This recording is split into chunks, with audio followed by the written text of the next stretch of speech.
Good morning. Recording is in progress. So good morning. My name is Tara Brown. I'm the Associate Director at Western Women's Business Center. If this is your first training with us, I just want to let you know a little bit about us. So we provide business development services in the 24 counties of Western North Carolina, and those services are one-on-one coaching. So Candy Williams is here to present our QuickBooks training today, and she's one of our coaches. So if you need additional support after today and you are in Western North Carolina, we have that coaching available at no cost to you. We also have coaches who are experts in marketing and business planning and all different things. So we are definitely here for you. We also offer workshops just like this about once a week. So we have some coming up in June.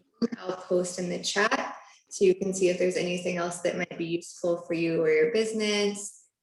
And then the last thing we offer is access to capital. So we are a program of Carolina Small Business Development Fund, and they are a statewide community development financial institution offering loans, especially to people who might not qualify for a business loan from a bank, people who might be underserved, like people in rural distressed areas, women, people of color.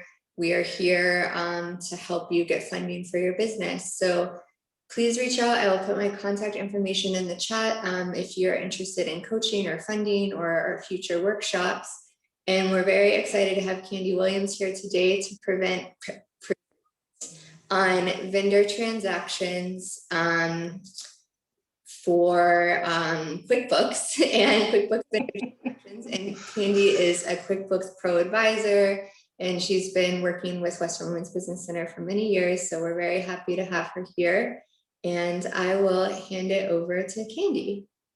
Oh, and if you want to put your business in the chat so we know who's in the room, Tracy, you are here for the training on Monday, but if you want to put your business in the chat so we know who's here and the types of businesses that are in the room, please do that.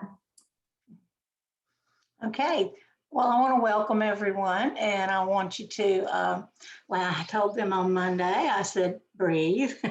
This will be, we will get a lot of information. I'll give a lot of information to you. If you have questions, put it in the chat. We'll try to get to all of them. At the end, I will take questions if there is time on things that we didn't necessarily cover because we can't cover everything. There's a lot to know.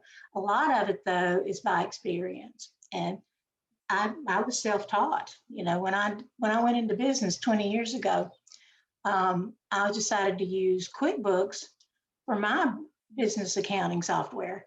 And buddy, I've been a bookkeeper for 30 plus years. But when I first looked at it, it looked like a strange animal to me. But I thought, well, this is where I can help, because once I know how to do this, I can teach other people, because it can be overwhelming. And I don't want you to feel overwhelmed. I want you to feel empowered and educated.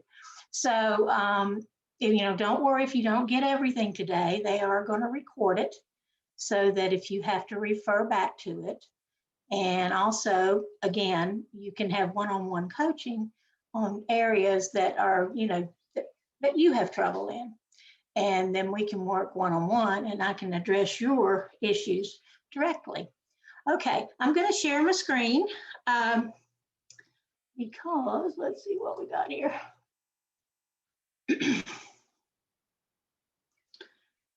Had a little computer snafu, so I'm a little behind in what I was doing. Let's see. Okay. Tara, can you see that? Can you see Craig's? Yes. Okay. All right. I didn't want to keep talking if nobody could see it.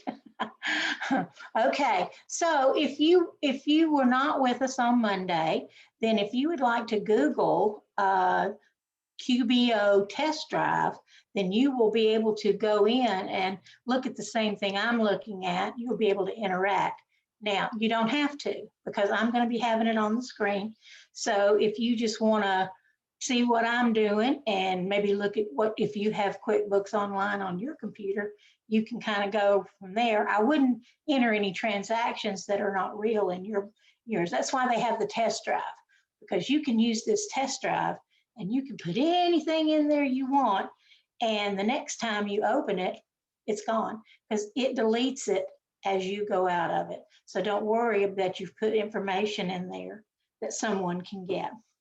Okay, today we're going to talk about vendors and expenses. You know, how do we do this? How does QuickBooks do it for you? And then we're going to talk about tying it all together with our sales and what, you know, what happens. We can do reports, and how do we get to those reports? And so that's another, you know, it's another thing that is very important, that you end the month with maybe reconciling your bank account so you can have good reports. You can wait. You can wait to let your accountant do it, but that means you're not getting information that you could use all year long. And it's very important for you to be able to look at a financial statement so you can see the health of your business. And if you wait till the end of the year and the accountant says, well, you had this big loss, or you made 20,000 in profit, you would have to pay tax on that 20,000. So that's why, you know, I want you to be aware of how you can keep looking at that through the year, and maybe you have a good accountant. I know I do, and they can tell you the best way to not get out of paying taxes. But if there are things that you're not even considering that can go in there, so it's best to have advice from an expert. All right. So the first thing I want us to do is I want us to we're going to look. We looked, if there's somebody today that wasn't here Monday, I'm going to actually go back when we first started to the chart of accounts, which are the categories. The reason that is very, very important is because,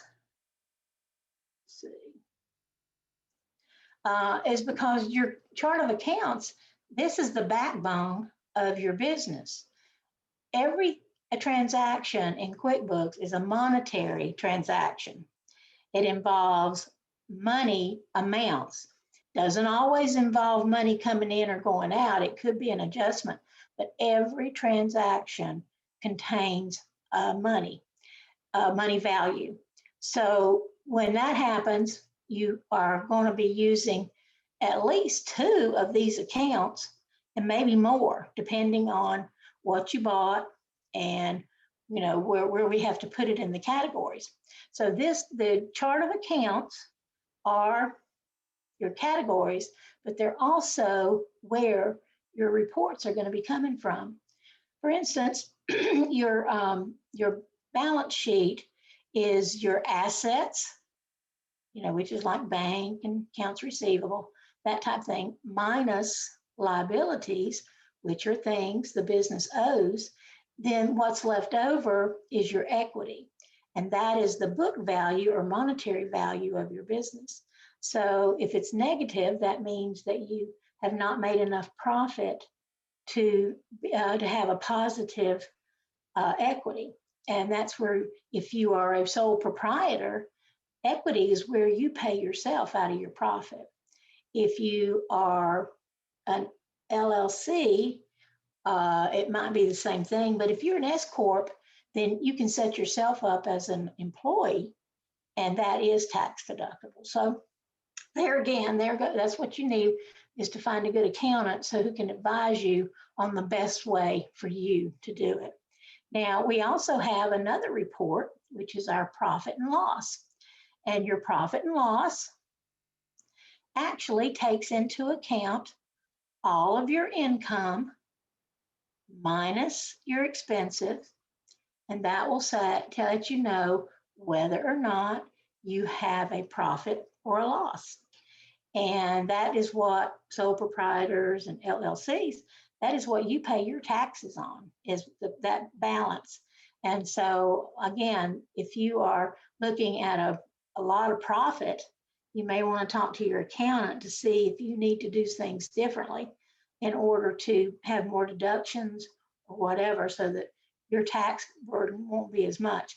Or you could take money, if you've made money, you can take money and put it in the savings account in order to pay those taxes, when it happens. You don't want to come up and owe, $5,000 in taxes or more. So that's what this is. That's the rest of the chart of accounts. And so those two reports take care of all the accounts and what their balances are. The profit and loss is when you do your profit and loss, then your profit and loss is like a story. It tells you a story. Sometimes it's a good story, sometimes it's not. But it also lets you know where your money's coming from and why, why you have the amounts are either too big or too little, because you can look at the detail. And you can also look at your expenses to see what money's going out and how much is going out each month. So, but that's going to be, we're going to go, I want you to know that this is one of the things that we're going to be dealing with, because when we go in and look at how you pay, spend your money, then you are going to be using some of these accounts. And I want you to be familiar with where they're coming from. Okay, so the next thing I want us to look at is, I want us to look at, I'm gonna close out my video because it takes up part of my screen. Then I have to keep moving it around. The next thing we're gonna look at is we're gonna go to expenses. And if you go to the left side and go down, you're gonna see that you have two parts to that, expenses and vendors. Now you can just click on vendors and you're gonna get a vendor list. But if you go to expenses, you're gonna get the expense center. And that covers everything. That covers expenses and vendors. For instance, this is where you actually shows exactly the things that you have paid for. And it doesn't matter whether it's coming through your bank account, credit card, or whatever, it's going to record it here so that you can go in and look at things all in one place. Now, your bank account is going to also be, your check register is also going to be where you see those transactions. So you can always go to your chart of accounts and go to your bank register, see where it says view register. And this is the way, if you had a paper register that you used like we did in the olden days, then you would have something that looked like this. When you do your transactions, for instance, when you write a check, when you pay a bill, whatever, or if you charge on a credit card, then it's going to go to the appropriate, because you're going to go to the appropriate account, and it will be individual to that account. It won't be everything in one place. So let me go back.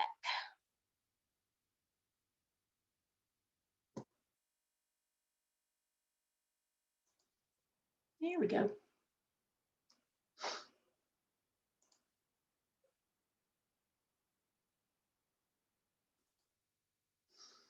Okay, so we have all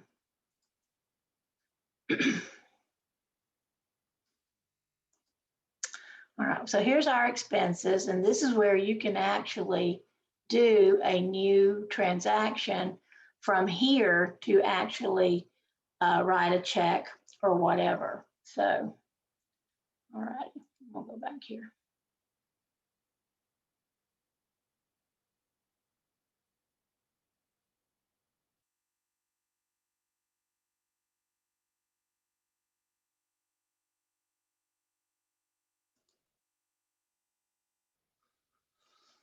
Okay, so when we click on vendors, we get a vendor list, and these are the people that you pay for goods and services.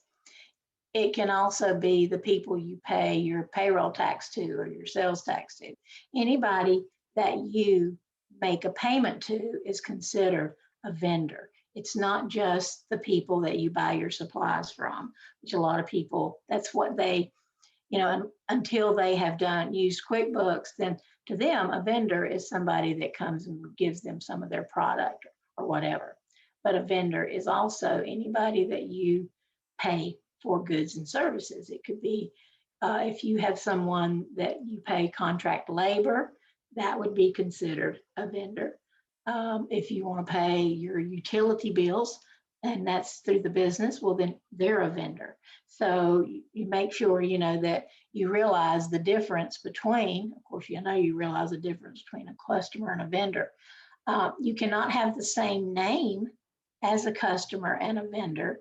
You can actually do the transactions, but you have to, one of them has to be a little different than the other.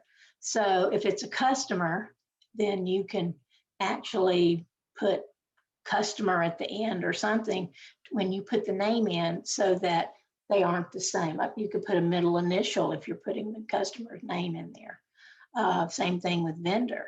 If they're a vendor, then you could actually put a V at the end of the name, and that makes it different than a customer who has the same name. If you'll see here, this is your expense center, which takes everything into consideration. A purchase order. Now, a purchase order is where you have ordered something, but it has not come in yet. So therefore, you don't owe it until you receive the product. It is the same thing, not same thing, but it's non-posting.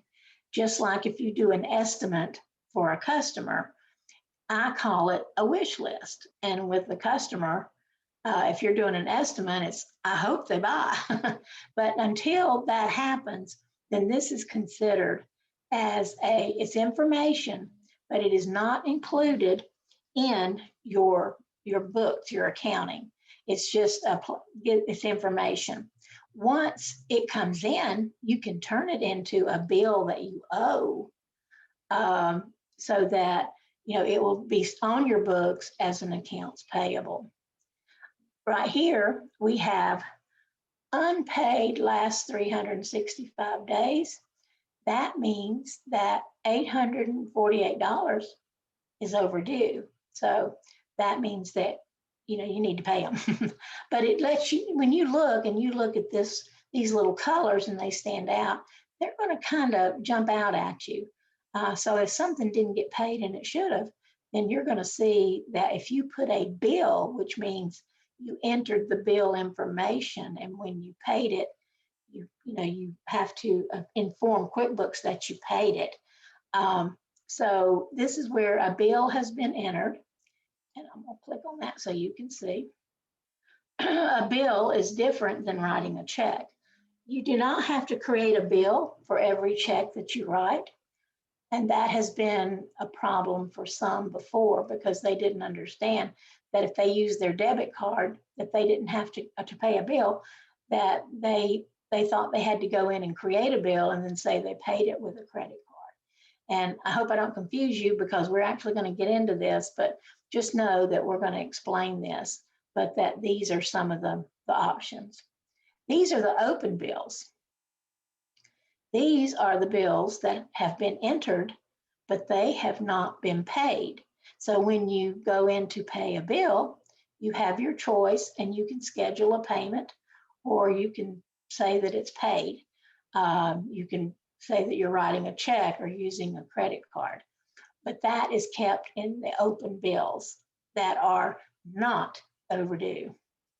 This is the amount that you paid in the last 30 days. So it gives you a total of the different bills that you've paid. Now, that may not be all your expenses, because if you are going to the post office to get stamps, you're just going to enter that as a straight expense. You are not going to enter it as a bill.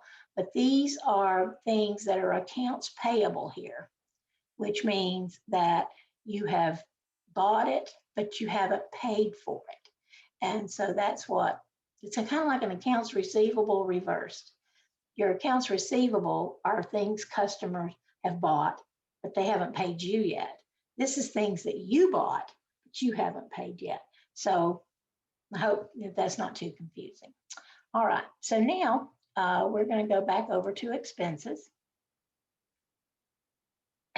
And there are different ways that you can actually acknowledge that you have, that you are paying something.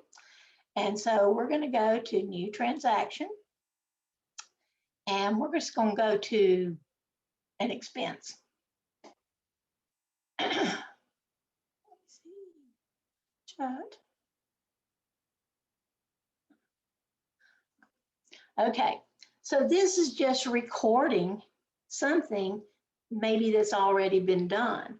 For instance, if you actually used your credit card, then up here where it says payment account, you're going to check on that and click on that. And then you're going to go, which card was it? MasterCard. Then you're going to enter your information as to what you bought, when you bought it, who you bought it from, and how much it was. And so what you want to do is you want to make sure that you have everything in here in case you have to go back and research it. So you would have, who did you pay it to? How did you pay it? When did you pay it? And this is going to be the payment method. I'm sorry, that's the account that is going to be charged to. This is going to be the payment method. So if I put MasterCard here, that means you're paying that expense with the MasterCard. But we're going to actually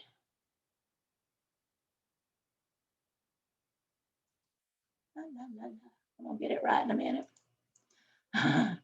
Okay, so what you might want to do, I do this, I've done this from time to time, is if I need a little more time because maybe I didn't get money from a customer, my customer, to pay a certain bill, then I pay it with my MasterCard. Then when I get my money in, I'll pay my MasterCard because that delays it another ever how many days is left in your billing cycle on the MasterCard. If you are doing a checking account, then if you are doing a checking account and it's a debit, you do not have to put a reference number in there. It's going to leave the check portion of your register, with nothing in it. Or if you want to put something that shows that it's a debit, then you can. So here we go. We're going to look at this expense and who do you pay? So if you'll notice, when you click on that little down arrow, it will give you actually, the vendor list. And so let's go to Ellis Equipment Rental. And once you have used this, once you have put that person in there, it's going to give you the choice of pre-filling this expense and overwrite your entries using values from this contact's last expense. So if you pay the same thing every month, then you can have it just go ahead and autofill. But we don't want to, because I hesitate to do that, because if you do that and you don't change the information, then you'll probably be in trouble. Okay, so what we're going to do is we're going to look. It's coming out of the checking account. It's coming out today, and we're going to. I'm going to call this as, I'm going to say debit card, because I can set up this payment method in addition to the ones that they have already set up. Okay, and the tag, if you want to add a tag that I guess gives it more information. Then we have what it is that you are paying for. Well, the category is what they call it here, but the account from the chart of accounts is what they're wanting. So when you go here, what tax category fits? So we're going to look at, let's see, should be under, we may put it under office expense. Yeah, because I don't, oh, there it is, computer repairs. Then we're going to have, you know, Ellis equipment rental. Wrong. I was thinking of something else. Let's do it. Equipment rental, there we go. We are going to rent something like, for Craig's, we could be renting a tiller.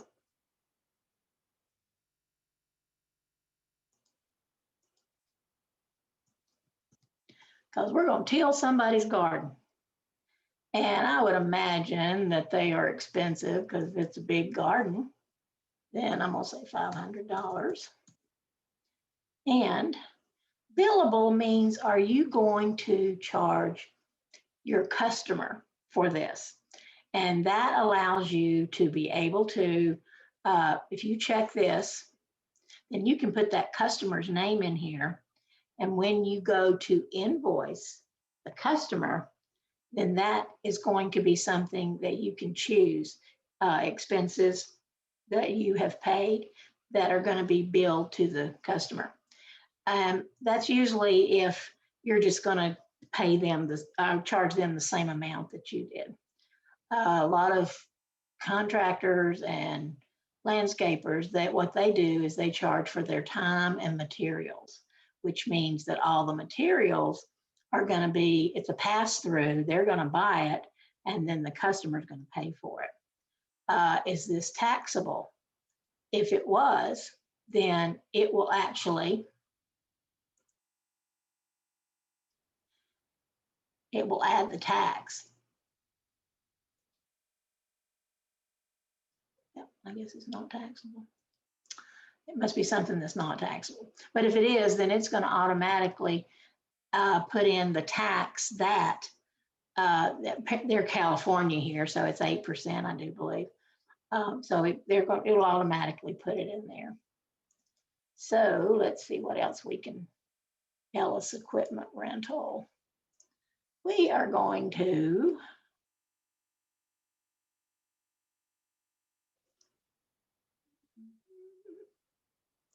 if you'll notice, these are not exactly in alphabetical order, which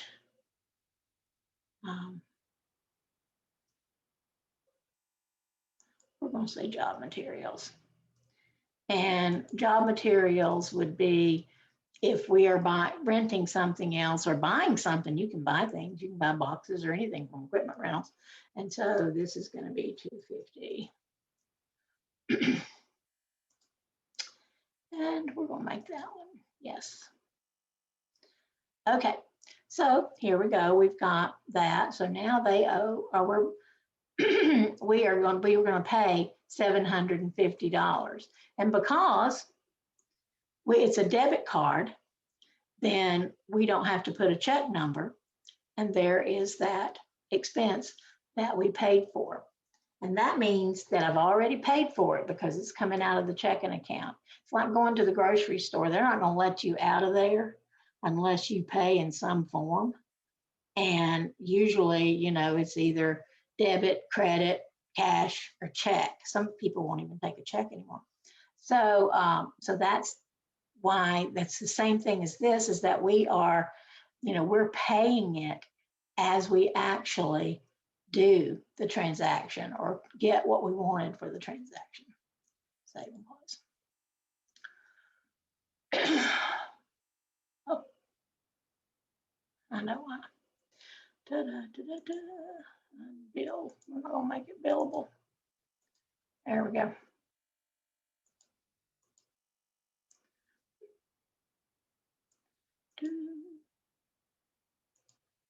If it'll let me save and close. Well, okay, there we go. So now it's saved it. And that will be, if I go back to my expense, let's see, where did that go? What day? Oh, May. I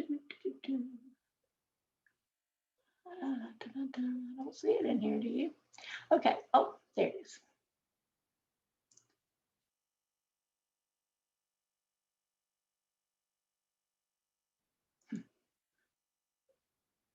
Okay, this is going to let us. Well, for some reason, it didn't record it, did it? So I'm not sure why. So let's go back to, I'm going to go to the checking account.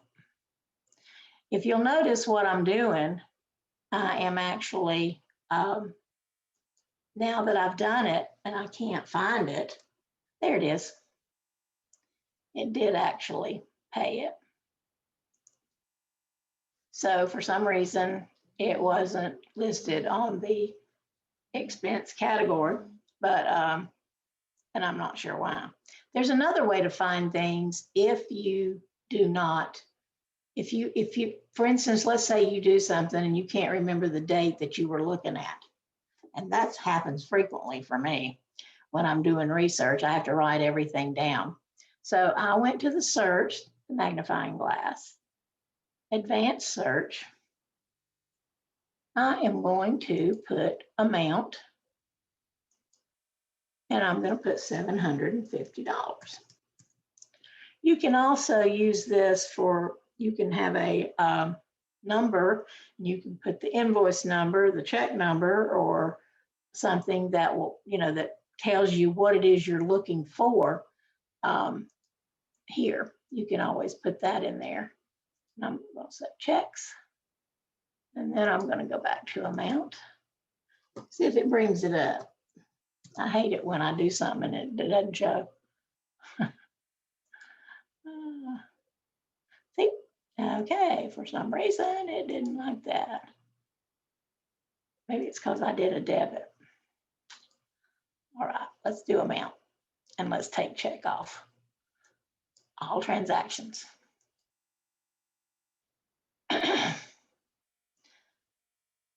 So if the first time you do something and it doesn't work, look back at what you've asked it to do and look and see if maybe you checked something that shouldn't have been checked or whatever. There it is.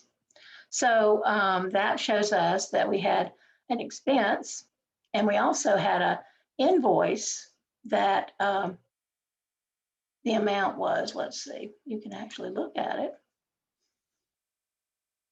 And there's an invoice that from a customer that also had that amount. So it will show you any transaction that actually you have done with that amount or item, whatever, anything with that amount. So this right here is a very, if you'll look, it'll have recent transactions, and then you can have the advanced search to find out other things. So, you know, keep in mind that this is a very good tool. If you've used QuickBooks Desktop, then it's the same thing as the find message under edit on the desktop. So it's just worded a different way. Okay, we're going to go back.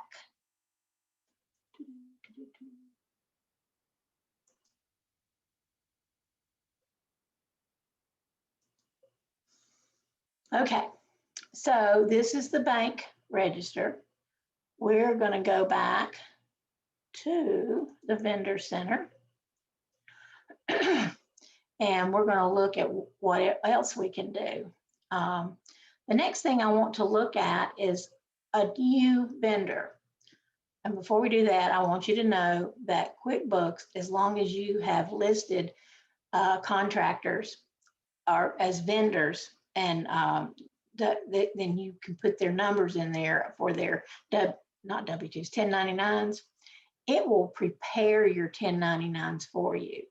Now you have to have the form, you have to buy the form for it to print on, but you can, you know, prepare and print your 1099s. New vendor.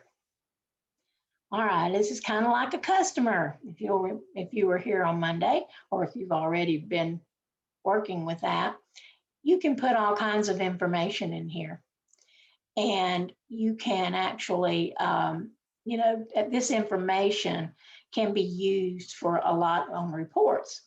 So if you have a vendor that you are trying to track different aspects, and or you want to print a check, for instance, I order my checks from Intuit, and they are already pre-printed with my bank account and my company name. But when I actually write the check within QuickBooks, then the information that I put in here, it won't put any more information than I enter. Now I can at the time I'm writing the check, but if I'm going to be writing a check to this person, more than once, then the best thing to do is to go ahead and put the information in there. So, all right, I'm gonna set up Tara.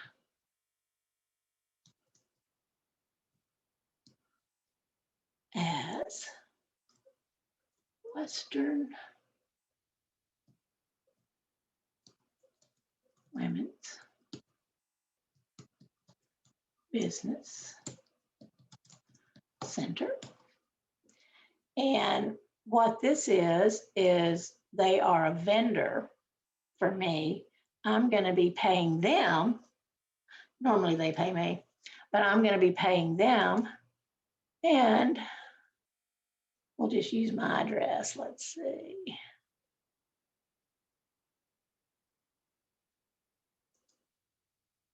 That's my mailbox. Post Office Box 596. If I want to have a note concerning that person, for instance, only send money to Post Office Box. Send, oops.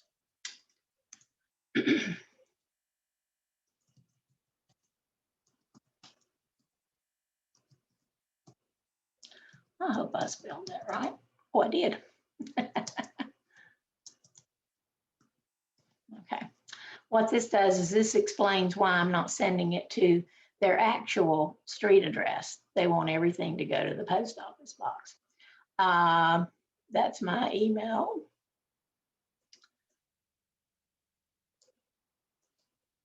I'll leave that.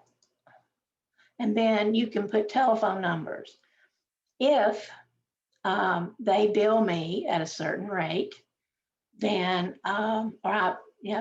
they bill me as a certain rate, then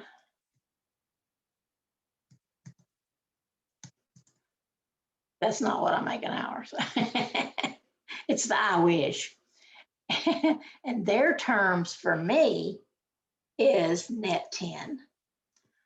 Opening balance means that if I'm just now setting up QuickBooks, then if they already owe them from a previous accounting cycle, I'm going to put that opening balance there because I don't want it to go in as that I owe them again or that I've paid them again. And then if they give me an actual account number, this is, okay, so let's see if I can do this.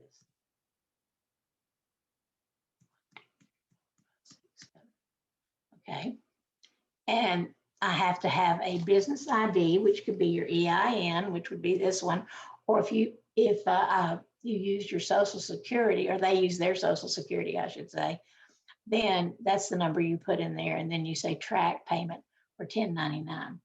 Now, what this does, this allows you at the end of the year to send to Tara. And so Tara at the Western Women's Business Center, I would give them a 1099 if they paid me over $600. So I'm going to say save. And that's how you enter a vendor.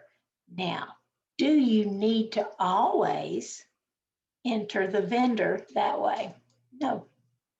You can enter a vendor as you go. And we call that on the fly. So if we're getting ready to do a check and we're going to pay, let's see, who do we want to pay? Well, we'll pay me.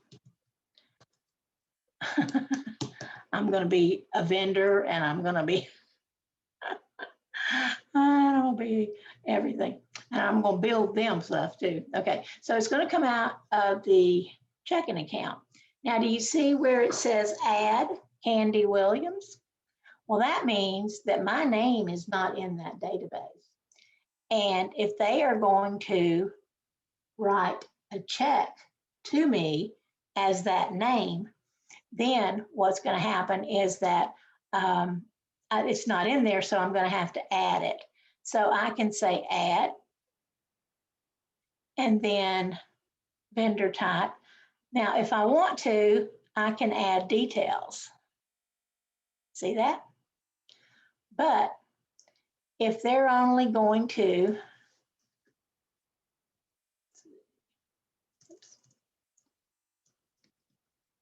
it didn't add because I didn't save it. Okay, and I'm just going to say add, vendor, save. That's the quick way as you go. So as you write the check or as you enter an expense in your register, you can do it this way and you don't have to go out of what you're doing in order to set them up. If you are opening your QuickBooks or setting up your QuickBooks for the first time, and you actually have you have a list of vendors that you're going to be using and you know you're going to be using, then I would set them up one by one and put in the exact information you need. If you're setting it up as you go, you can actually, like, we could even put my mailing address in there from here.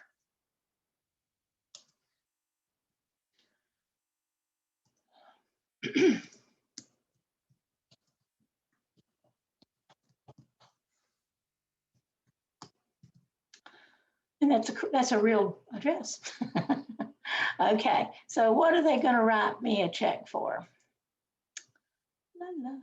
Commissions and fees. How's that? And the amount's going to be $1,000. I love it when I can put pretend in there. The commission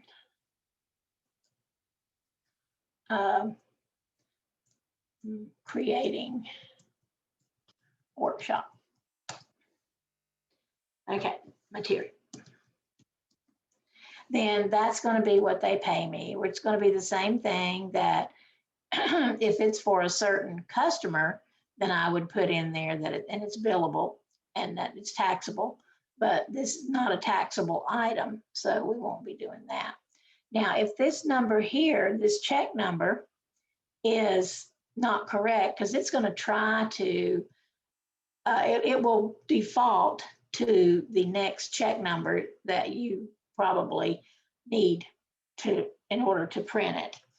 If you are using a check with a different number and this doesn't match, then you need to go ahead and check that.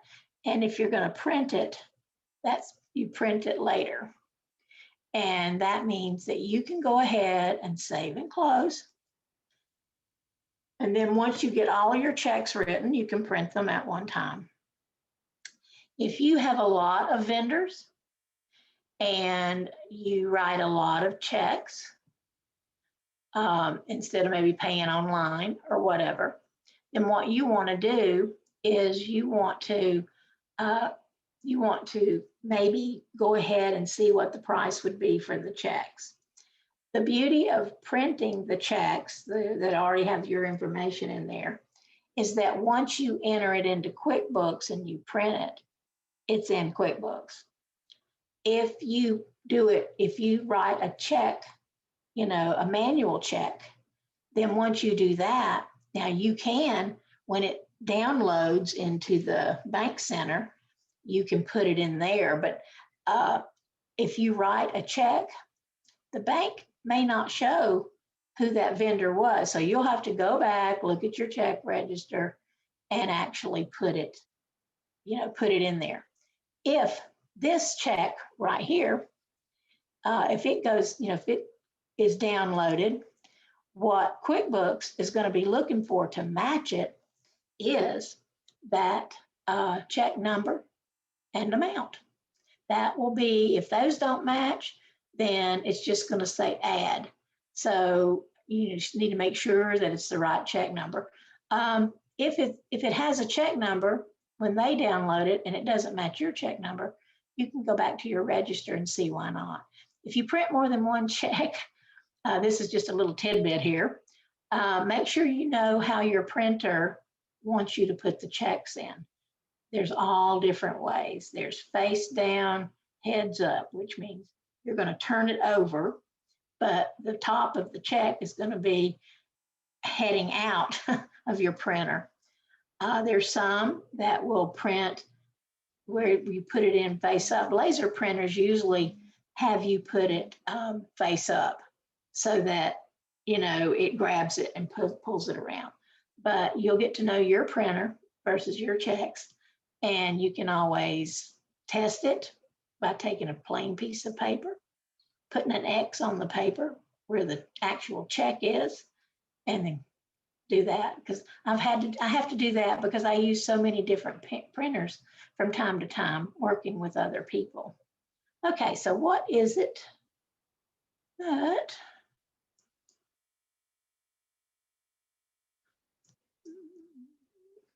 pay me again? Nah, let's do Cigna Healthcare. And it's checking, and it is going to be, I am going to put it in their envelope so I don't need their address. So I'm going to put insurance.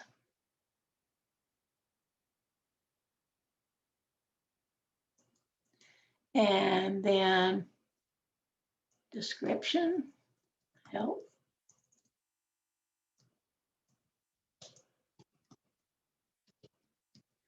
And the amount.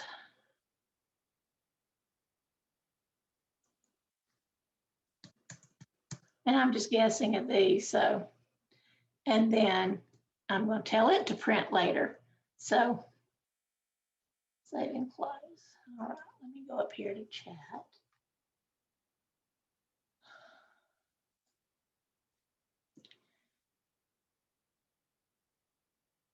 Yes, I will. I certainly will. I wanted to make sure that we looked at the forms first, because this is the way that, it's not the way that you're necessarily going to do it, but it is a way that you can do it to get more detail. So we'll do that right now. How's that? Okay, so we can go to the check register directly. And we're going to view the register.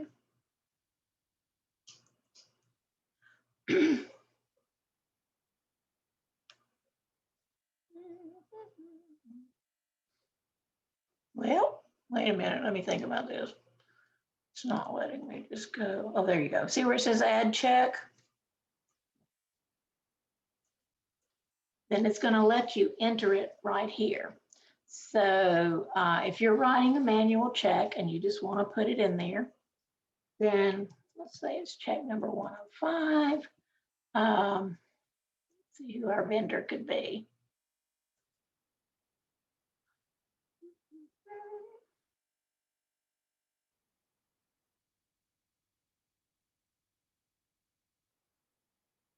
Let's see. Diego's Road Warrior Body Shop. Okay, if you'll notice that there's a bill that they have sent to you, and if you're going to pay the bill, this is not where you would pay it. If you've entered the bill, and then we'll go over that again. But no, this is going to be, I just had to get something done quickly, and so it was $50. And see, we've got, yeah, automobile expenses. Let's say that we had to get some kind of repair on the company automobile. So there is that. If you want to put fix scrape, that probably wouldn't fix it, but we'll pretend like, and go to save.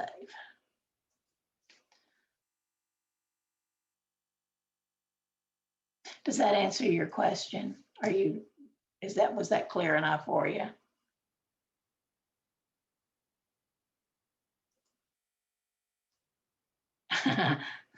Thank you. I'm glad. And that's why I want you to ask questions. There are no dumb questions and there's no QuickBooks police. So, okay. So what we're going to do is we're going to take about a 5-minute break because I want to make sure that you have a little bit of a brain rest in between, because this can be kind of dry, but it's very important because making sure that in your business that you get all the transactions and enter them correctly is going to be less hectic at the end of the year. You'll have your reporting all year long, but at the end of the year, you can add your accountant and invite them, and they can actually log in and look at your books, but they can also do your taxes from the information in there. If you have a problem and you need some help, they can go in and fix it. Or if they want to do some adjusting entries, for instance, depreciation, because if you have something that's depreciated, every year you will add just a monetary adjusting entry. They can do it for you. You don't have to do it. So anyway, so let's take about 5 minutes and then we'll come back and we'll keep going. Thank you, Candy. You're welcome.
Okay, is everybody ready to start again?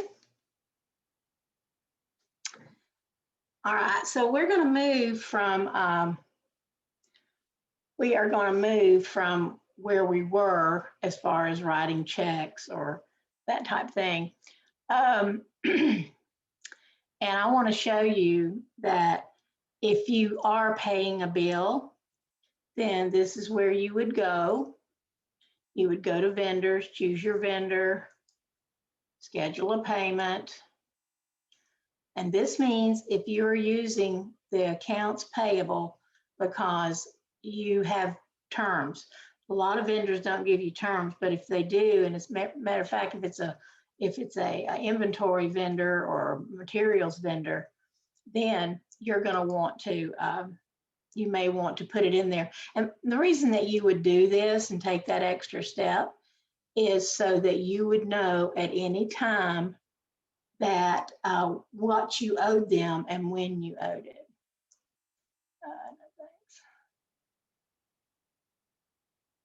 No, something went wrong. All right, it doesn't really like me today, does it?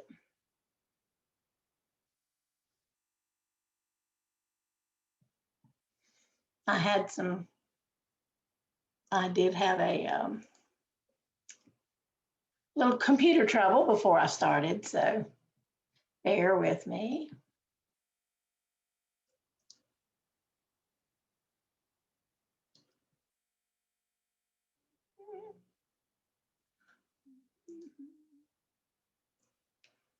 Okay.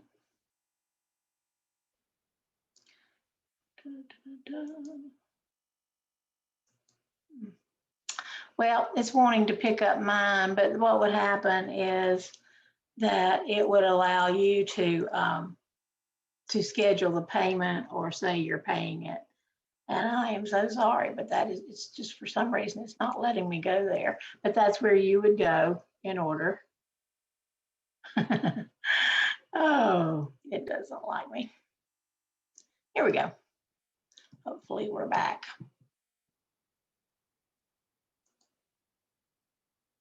I'll make a payment. Let's do this. Maybe I didn't click on the right thing. Okay, yeah. This is the bill for the insurance agency. And instead of paying it with MasterCard, we're going to pay a check. And see how the information's already in there? And we're going to put the check number because we're paying it with a manual check and we know it's 106. And so what this does, this brings up that bill. Now, if you wrote them a check and you weren't paying the bill, but you paid that amount of money, that bill is still lingering. It's kind of like accounts receivable. If you invoice a customer and when you get that money, you just make a deposit and say you made that much money, that invoice is still open. So in order for this to clear, that you don't owe them anymore, then you would need to make sure that any accounts payable or bills that you pay from there. All right, now one of the most confusing, well, let's look at, before I go there, because I really want to cover everything, is I want to make sure that you're clear on how you can spend your money. It's a lot easier to spend your money than it is, to make money in QuickBooks as far as the detail you need. So if there is a question about paying money out, go ahead and put your question in the chat and let's see.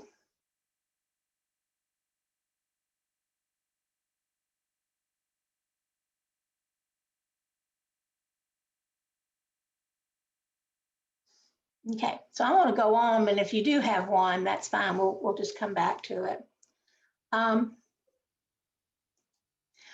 Another of the biggest or the most common problems, of course, and we think we talked about this on Monday, is the fact that when you download your transactions from the bank, that there are times when they're going into your check register twice.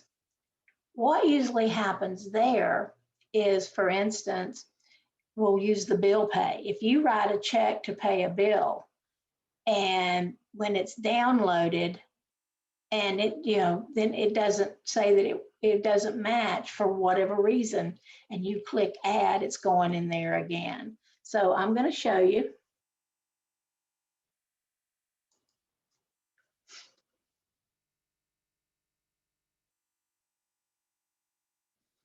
And this may look familiar to you.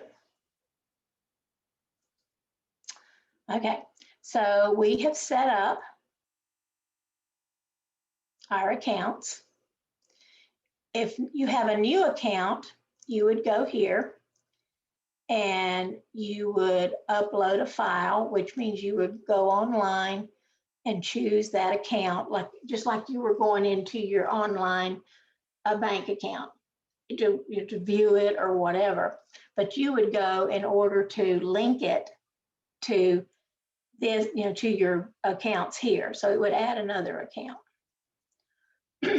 And there is a very good, there's a tutorial that it will allow you to do. Do you see that? Take a tour. We have 3 accounts. We have a checking account, a savings account, and a MasterCard account. And whenever you download, you're going to have for review, or you can look at the ones you've already categorized. And this is a very handy tool. Of course, there's nothing there right now, but if there was, it'll say undo. So that means that you can put it back in the download and either get rid of it because you didn't need it because it was already in there, or you can do it correctly instead of, just letting it go in.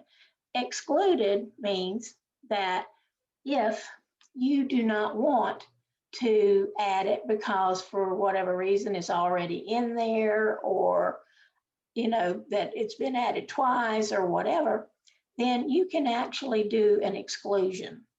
And that means that I don't want it to go any farther because, or further, I guess, because what happens when you download is the download, and I'm gonna go here. Oh. Okay, so the download is like your bank statement. It's telling you what the bank knows. It is not necessarily in your check register, but from here, it's like your bank statement. It just tells you the information. Now, if you go and say add, of course, this is uncategorized income. This is where your deposits would be. This is the money you've spent. And so here we've got a rental, uncategorized expense. That would probably be, I would say, if I haven't already entered it, if it's a debit, then I'm just downloading my activity and they are debits that come in, and I'm going to add them as they come in, then I would click on this. Let's see. And then I'm going to categorize it. And instead of uncategorized,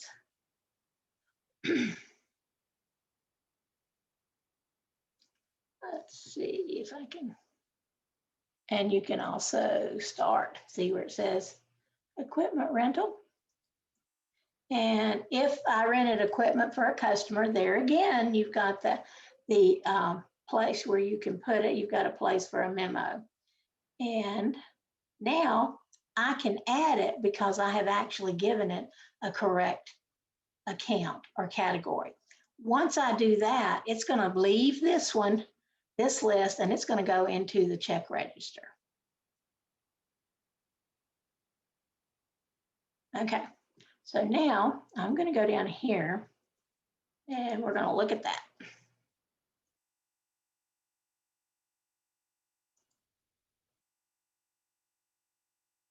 You see?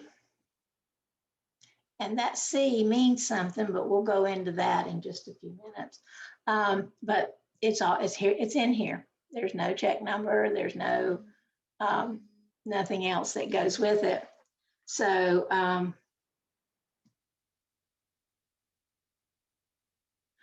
okay, so then you have, that's already in there. So now, but it's no longer on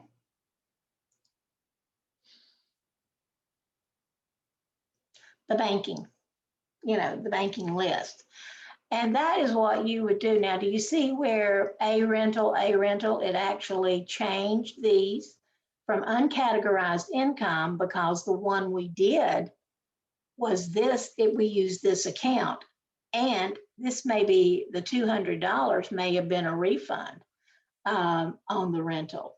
This right here is another rental. So if you know that truly happened and it's in your bank and you haven't already added it, then you can just say add and add. Now that will clear that out, but just remember that if you click add and you've got uncategorized income, you're not really saying what you did with the money, you're just saying you spent it. So it's really, you can put it under uncategorized income, but if you have a lot of that, then when you're audited or when your accountant does your taxes, then that may cause a problem. All right, so now we spent $75 and we paid Pam. So, but it's saying, you know what? There are 2 records that match that. And do you see here, expense 76, bill payment? This right here is, we choose this one because this is the correct one. Now, it doesn't have Pam's name on the bank transaction because they don't come in from the bank. When you look at your bank statement, you don't see that you spent this for Pam. Now, it may be that if it's a debit, then it may. But ordinarily what I do is if it says a view, I view, and I look to see, find my match, and then match it. It goes from being here to being in the check register. Now, we're going to talk about deposits just a moment, because if you receive payments from, if you create invoices and then you receive a payment, then normally you don't put that in, when that's downloaded, it's not going to have the different aspects of that deposit. For instance, if you've deposited at the same time you physically took your checks to the bank and you made a deposit of $4,000, and that is not 3 different checks, what you're going to get from on here from the banking is going to be the total. That is not going to break down who gave you that money. So I'm going to go back to sales.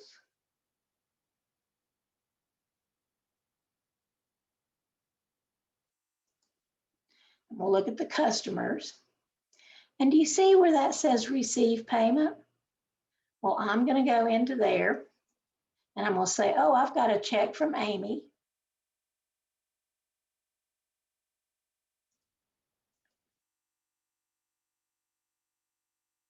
Now I'm going to say I got a check from Amy and here's the invoice that she owed.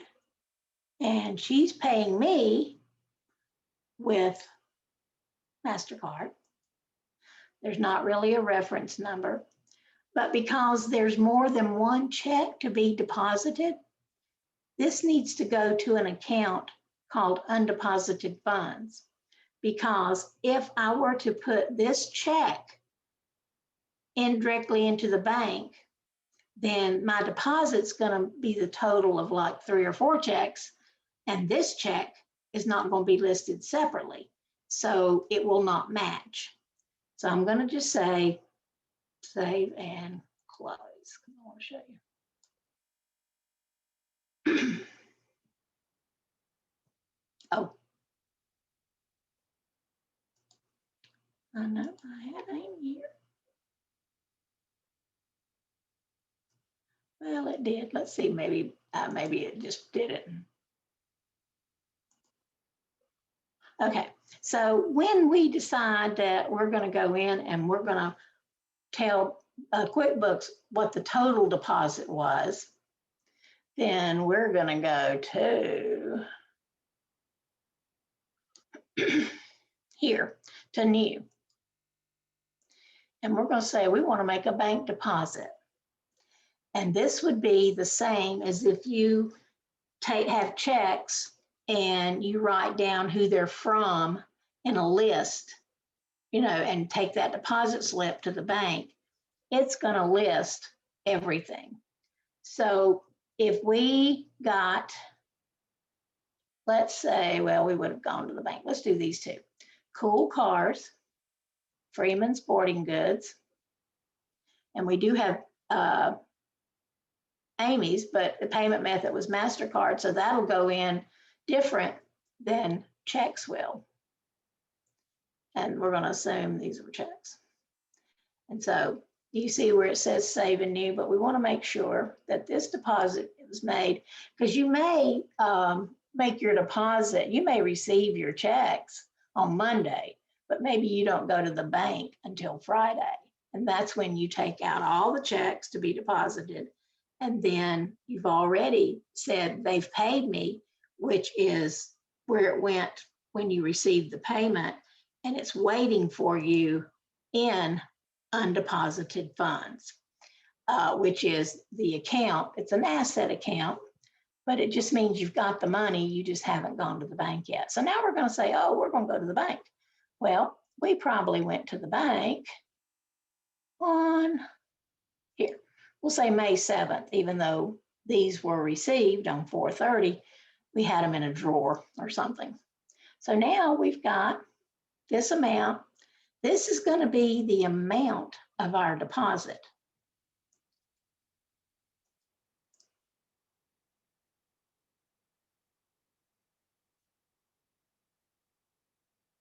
And you'll see, because we're going to go into Reconcile in just a moment, but what that does is that will have that total. And let's go ahead and do Amy's. And we'll do hers for today.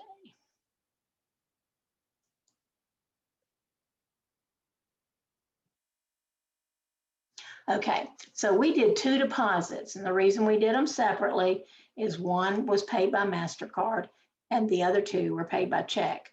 That's the way the bank's going to list it. The bank is not going to put everything from the day in one total. It's going to break it down into what you put in at the same time. For instance, those deposits. The MasterCard account will go in, as you charge it. So that's what that is. Let's see. Let's go out of there. So I'm going to go here.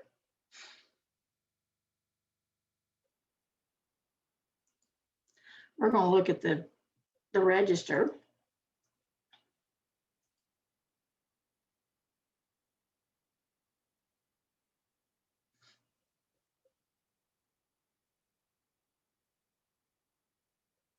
Do you see these two deposits? Actually, it picked up the wrong date. Okay, so I've got to change that date. And I just go right here where I clicked on this to open it up. And that's the date. And I'll say save. There we go. So there it changed the date. So you can go in and you can fix whatever, whatever you've done. So here's this total and here's this deposit. And when it comes through now, it won't be in the one that we're looking at. But when I go to download, or we go to download the bank information, then it's going to recognize that there was a deposit of $239.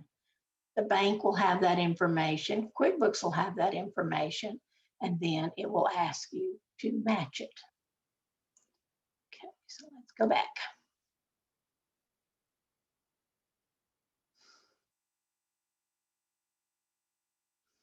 Okay, so one record found, deposit. Now, see how these are, if you went in and you actually received that payment and went ahead and put it into QuickBooks because it was maybe one check, then I'm gonna look at it. I don't just hit match, I do look. And so there was a deposit on 429 for 408, and that's the amount that the bank says was deposited. So we're gonna say match. Once you feel comfortable, you can do them at, all at one time. I don't recommend, because you can check them off, and and add them all at one time, but you don't really want, I don't think you want to do that. I would do it one at a time. All right, so let's see what else. Books by Bessie, uncategorized expense. Well, Books by Bessie is actually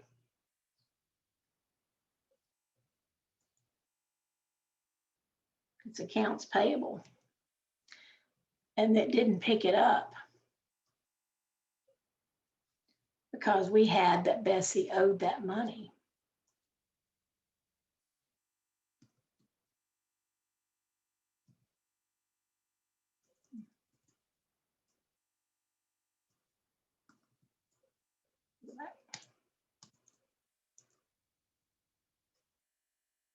Yeah, I guess she's not a.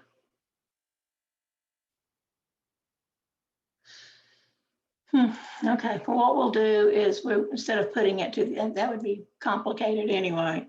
But if we wanted to, discounts given, other income.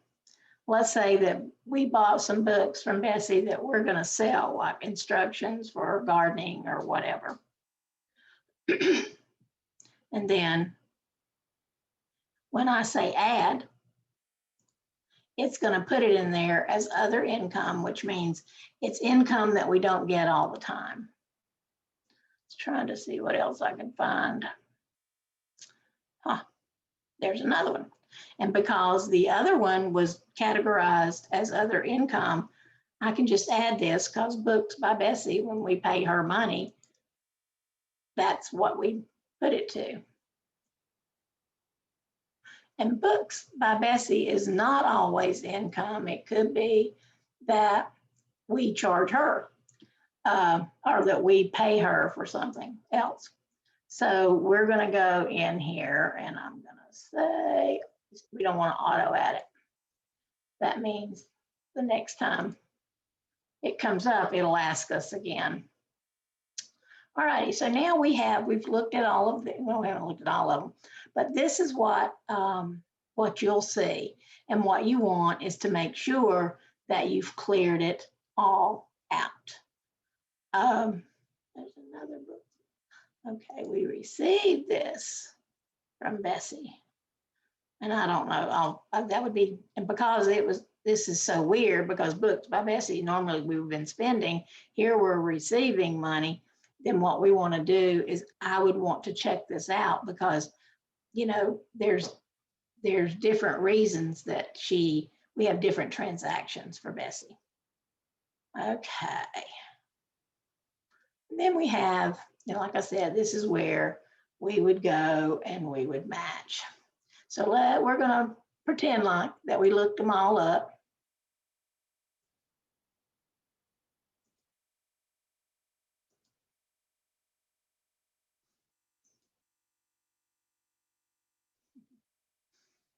Okay, so let's do this.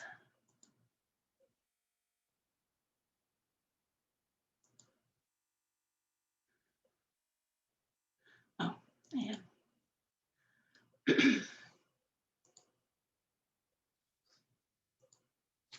Yep, we're not going to exclude them, so I guess we'll have to do this.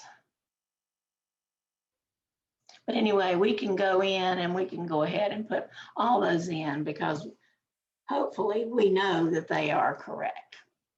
The next thing I want us to look at is, I want us to go, let's go here.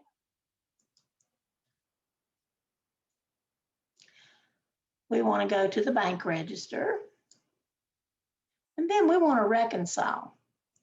Now, everything that is on your bank statement, and you go from your bank statement to QuickBooks, because the bank statement's telling you what the bank has done.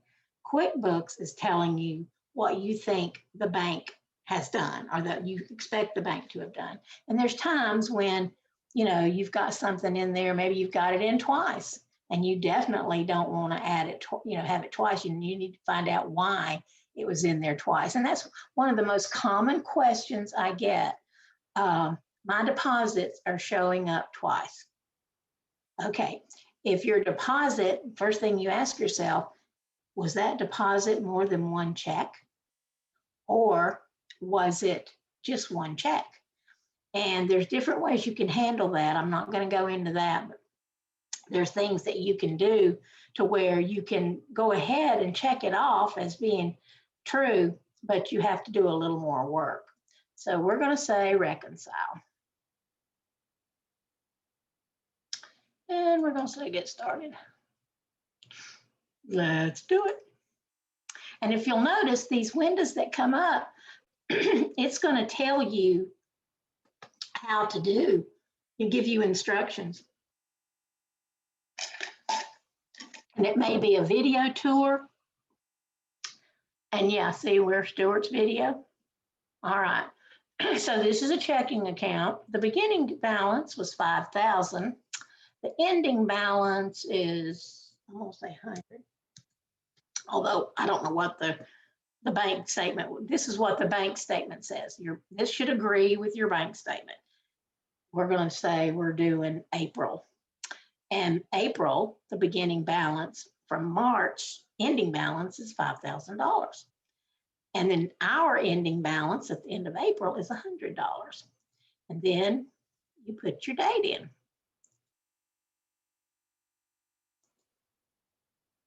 And you say, I want to start reconciling. Now, when you get your bank statement, then there are certain things that are the same for any bank. And you're always going to have a beginning balance and an ending balance. You're going to have a total of payments that you made out, that you've paid, and you're going to have a total of deposits that the bank acknowledges. So the bank is acknowledging 635 or not. This is going to be, once we get it done, it will say what the total payments are. I'm sorry, because right here is just things that's already been checked off. If you actually go in and match things up, it's like you say, match those things that are on the banking section, then it's going to automatically, you see here, it's going to automatically say that's true because it does match the bank. So these are things that are already checked. And if you'll notice, I have transactions for all the way up, and I don't see any transactions after April 30th because it is actually cutting off the transactions on the last day of the bank statement.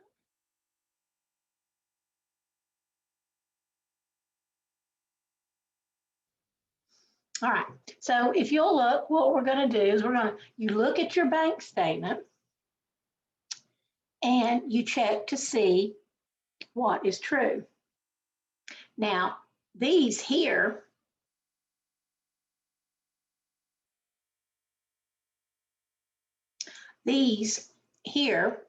are old transactions, and they should not be on the bank statement. They should have already been cleared. Now, why are they there? Who knows? Because you will have to go back and see if they've been entered twice. And sometimes you can tell from here that it's been entered twice when you're reconciling, because you're going to be the one to mark that it was on the bank statement. And so we're not going to do those, but we are going to go, because you could have a check that didn't clear. Most deposits clear right away. So we're going to say, well, this check cleared, but it didn't clear until this bank statement. 327. Okay. Now, as I do this, do you notice how these totals, let me go ahead and do one of these, how these totals change? When you look at your bank statement, this amount of payments should equal checks and debits total on your bank statement. This should total the same amount that's on your bank statement. I'm sorry. Okay, so what that tells me, though, is that they don't match what's on the bank, so I'm going to have to do some more clearing. Now, we won't be able to get it to where it matches, because we don't have any idea, what the bank statement really says, but we're going to go ahead. And then I'm going to show you what happens.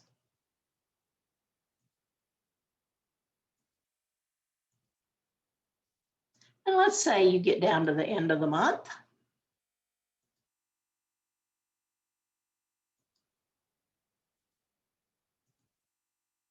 Okay, so you think, oh, I've checked everything off. Well, there's a difference here. So that means that something is not right. It should be 0. So first thing you're going to check are your totals. And of course, those will probably not be correct. And you'll have to go through again and see what you actually checked off versus what should be checked off. Another little tidbit information is, do you see where it says payments and deposits? You can actually filter this. So all you see is what you've paid out, so that you can look on your bank statement, especially if they divide your payments or your checks and debits in one area and your deposits in the other, then it's easier to do that. Or you can do deposits and just see your deposits, or you can say all and have them side by side. So what this means is that it didn't balance for whatever reason, but that's your 0. And once it's 0, it will say, do you want to finish? And you'll actually, you'll say yes. You'll click on finish. Okay, so what I want to do is I want to go up here. See what we got here. Okay, so now we've actually reconciled the bank statement. What do we need to do after that? Well, the next thing we need to see is that what we do is then we're going to go look at our reports. Now, remember, this is not a reconciled bank statement because we don't have the actual numbers. That should be 0. And once that's done at the end of April, we should be able to look at reports.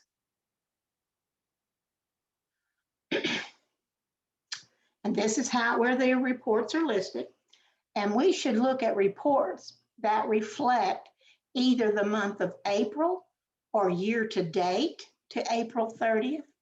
A balance sheet, and we're going to look at that first.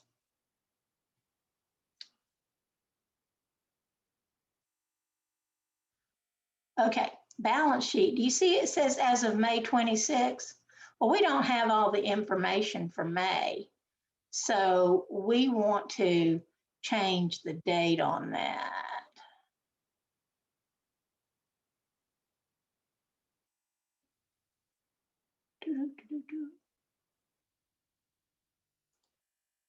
Okay, that's just the title there. Does it look like I don't know what I'm doing? All right, it's accrual basis. Here we go. I forget that you have to scroll up because it doesn't show it. But we're going to say we want year to date as of April 30th. Okay. And sign out. So now we were looking at it as, got to run report, but it's going to be accrual method. Accrual means that any transaction that is done during that month, whether it be you're paying a check, or you received a bill, or you received payments from somebody, or you issued an invoice to somebody, it accrues everything. Cash is just what did you receive in cash.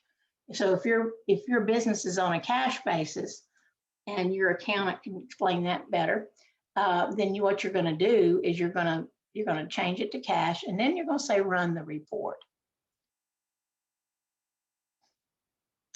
Now, do you see the assets?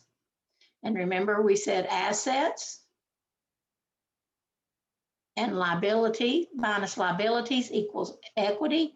Well, what this is doing is it's showing you that they put the equity and the liabilities together, and then you see the total. This is your net income right here.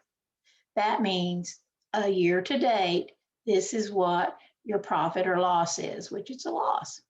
Now you have total equity is a negative. So that means that you don't have enough equity in there to draw money out because you have either had a loss or something. So that's what that is. Now that's a balance sheet. Let's go to report list. And we're going to look at a profit and loss. Okay, scroll up. Cash. And we're going to just look for last month. What's it going to let me do? Last month. There we go. Do you see how it changed the date when I said last month? And then we're doing cash. We're going to run the report because that's what changes everything in here. Now, this is just for the month of April. And this would be, if you've been doing your everything up to date, January, February, March, then you want to see your profit and loss for April, just to see if you made any money in that month. Well, your net income is a negative, and that's because you had some kind of income and you had some kind of expense. Let's see if I can, some kind of miscellaneous expense, which the IRS does not like that term, but these were not actually put in the correct categories. So you can always go in there and change the category. But what happened is you had a loss. And the bottom line is you had a loss. When you have other expenses and other income, that means kind of extenuating circumstances that are not in your everyday, like something that happened. For instance, if you owed last year's payroll tax, then that when you pay it, that wouldn't be your payroll expense because we're looking at this year for that. You would put it in the other expenses because that you don't want it to go into your payroll expense for the year because that overstates what your payroll expense was.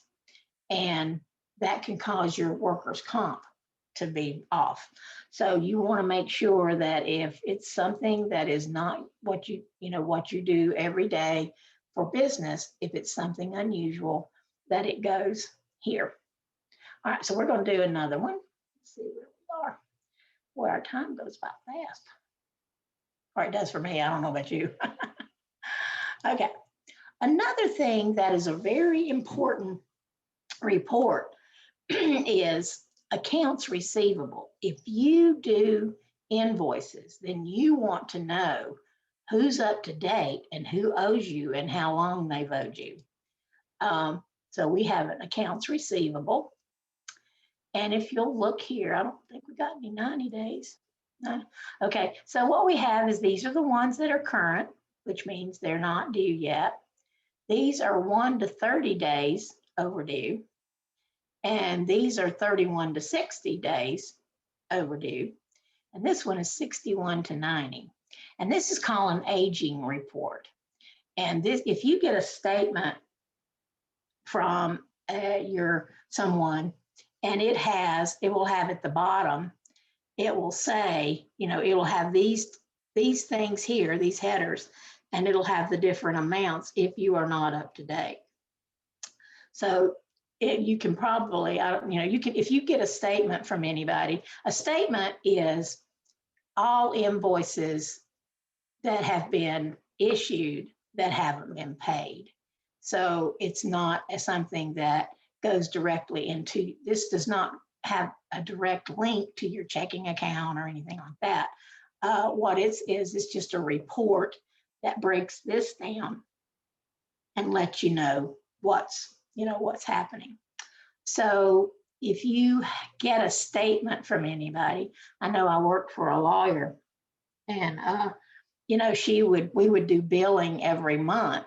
And so whatever we were billing them, we either took it out of their escrow account, or we actually, billed them directly because they didn't have any money, and, that we were holding for them. And so we would do that. And then we would give them a statement that showed how much they owed. We'd invoice them for the month, but then we'd give them a statement to know how much was past due or if it wasn't past due. So that, that's one of the three of the most important reports. So what I want to do, because we are going farther than I thought. No, you can do custom reports, and when you do, there's not any here, but if you go in and you customize a report, then it's going to be under custom. So what that means is, let's see, profit and loss detail. Let's open that up. Now what this is this is the detail for your profit and loss, which means it not only shows you the total, but it shows you what happened. So let's go back up here. This is where you can customize. Now there's different things that you can do.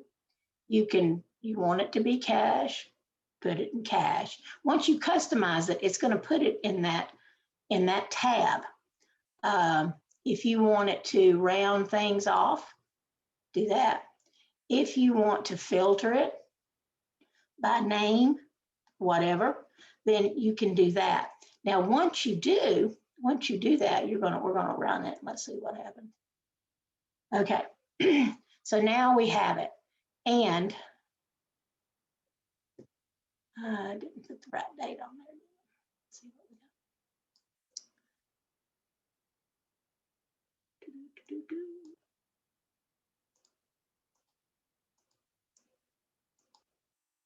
Okay, I'm gonna tell it to save our customization after I run the report.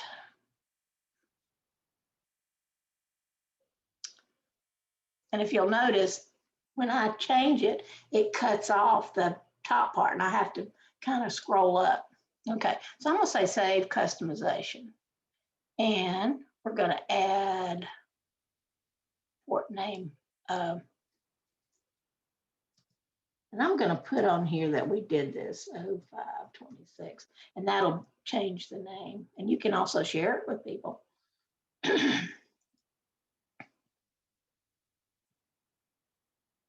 Now, we're going to go back to reports.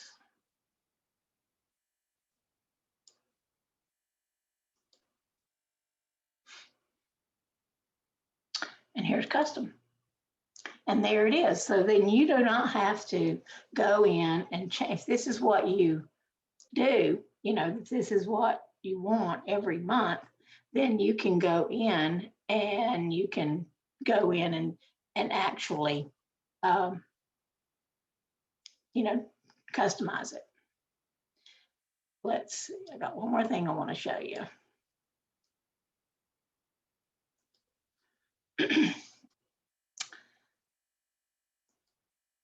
If you have certain reports that, do you see where it says favorites? Then you can, let's see, profit and loss comparison, year to date.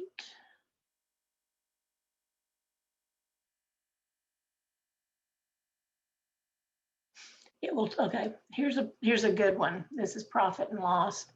And if you want to see how much of the income that comes in, what it's allocated to, but you also want to see how much of that income you're paying out and where it's going. That's what these are. So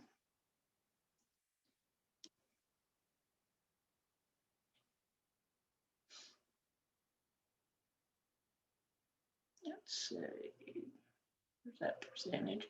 Okay, do you see where this star, I'm gonna do that. Whoops, I guess I've already, come on. There we go.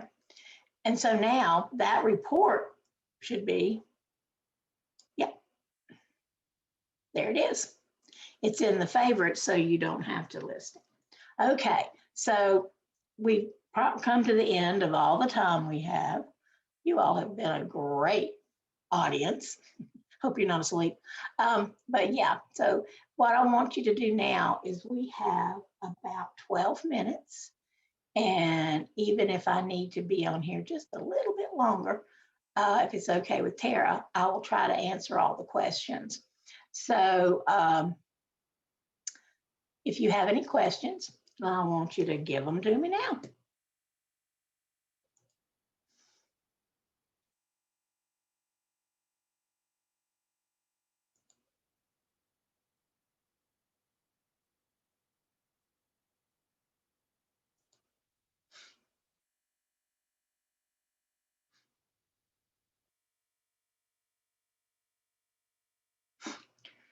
And also, I want you to remember that you can actually schedule time with me one-on-one. They'll get in touch with me and they'll tell me how much time that they're allocating for it.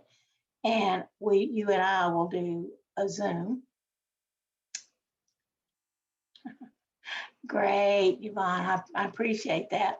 But if we would do a Zoom, you can share your screen with me and I can actually see what your questions are. So don't hesitate to get in touch with Tara, because that's what they have money allocated for that, so that it's no cost to you. And I'll be glad to work with you on it, because I want you to feel, like I said, I want you to feel empowered and not overwhelmed, and just being able to sit here. This is, it's kind of like information overload after a while. So if you want to do some questions and get ready and get in touch with Tara, then she will get in touch with me, and I'd love to work with you.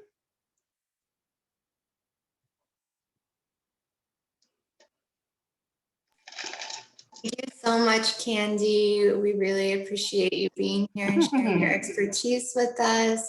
You do have one question just came in from Yvonne. I'm starting a small construction company. I received her contractor's license in January. Congratulations. And this has been very beneficial. So it wasn't a question, just a comment. So yeah, I saw that. Okay. But yes, please. I mean, Yvonne, especially if you are starting a small construction company, if it would be beneficial for us to talk, to make sure that you feel comfortable with the way you have set it up. Not that you can't change it down the road, but it's easier to change it in the early stages than it is to think you should have set it up a different way. So, don't hesitate to get in touch with Tara. And if there's anyone else that feels that way, Tracy, how are you doing? Can she hear me? Oh, I can. I'm doing. I'm just trying to pick up anything that I can learn. Okay. Well, I know